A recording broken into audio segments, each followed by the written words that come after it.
హైదరాబాద్ నుంచి మరొక breaking news చూస్తున్నాం మనం. 17 ఏళ్ల ఇంటర్ విద్యార్థిని కైరవి శర్మ మిస్సింగ్ మిస్టరీ కలకలం రేపుతోంది. పూణే వెళ్లేందుకు వైజాగ్ నుంచి శంషాబాద్ ఎయిర్పోర్ట్కు వచ్చిన తర్వాత ఆ యువతి కనిపించకుండా పోయింది.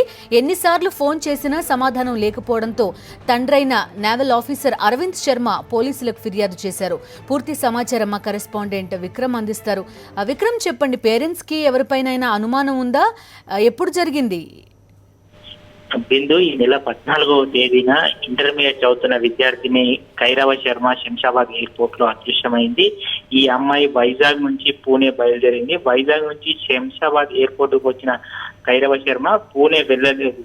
పూణేలో ఇంటర్మీడియట్ చదువుతున్న ఈ అమ్మాయి కళాశాలకు రాలేదని ఆమె తండ్రికి ఫోన్ చేసి కళాశాల వాళ్ళు సమాచారం ఇవ్వడం జరిగింది. ఆ తర్వాత కైరవ శర్మ ఫోన్ కు తండ్రి అరవింద్ శర్మ ఎన్నోసార్లు ఫోన్ చేసినా ఫలితం లేకపోయింది. అక్కడ ఫోన్ కలవకపోవడంతో వైజాగ్ లో నేవీ అధికారిగా పనిచేస్తున్న అరవింద్ శర్మ శంషాబాద్ ఎయిర్పోర్ట్ పోలీసులకు ఫిర్యాదు చేశారు. ఆ తర్వాత సీసీ కెమెరాల ఫుటేజ్ ని కూడా ప్రస్తుతం పోలీసులు పరిశీలిస్తున్నారు.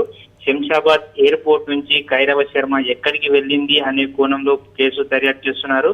అమ్మాయి ఆచూకీ తెలియకపోవడం పట్ల కూడా మరోవైపు ఆమె తల్లిదండ్రులు తీవ్ర భయాందోళనలో ఉన్నారు. బిందు, రైట్. విక్రమ్, ఎవరిపైన అనుమానం ఉందా మిస్సింగ్ కి సంబంధించి? పేరెంట్స్ ఏమంటున్నారు? పేరెంట్స్ ఇప్పటి వరకు అయితే ఫిర్యాదులో ఎవరిపైన అనుమానం లేదు. అమ్మాయిని ఎవరైనా కిడ్నాప్ చేస్తారా లేకుంటే అమ్మాయి ఎవరితోనైనా వెళ్ళిందా అనే కోణంలో పోలీసులు పూర్తి స్థాయిలో దర్యాప్తు చేస్తున్నారు. సీసీ కెమెరాల ఫుటేజ్ ని కూడా ఎయిర్పోర్ట్ దిగిన తర్వాత ఎయిర్పోర్ట్ నుంచి నేరుగా ఎక్కడికి వెళ్ళింది, ఎయిర్పోర్ట్ నుంచి బయటికి వచ్చే విజువల్స్, సీసీ కెమెరాల ఫుటేజ్ ని ఎవరితోనైనా దిగి వెళ్ళిందా అన్న కోణంలో పోలీసులు పరిశీలిస్తున్నారు. పోలీసుల పరిశీలన తర్వాత కేసు దర్యాప్తులో పూర్తి వివరాలు వెల్లడయ్యే అవకాశం ఉంది. బిందు, రైట్.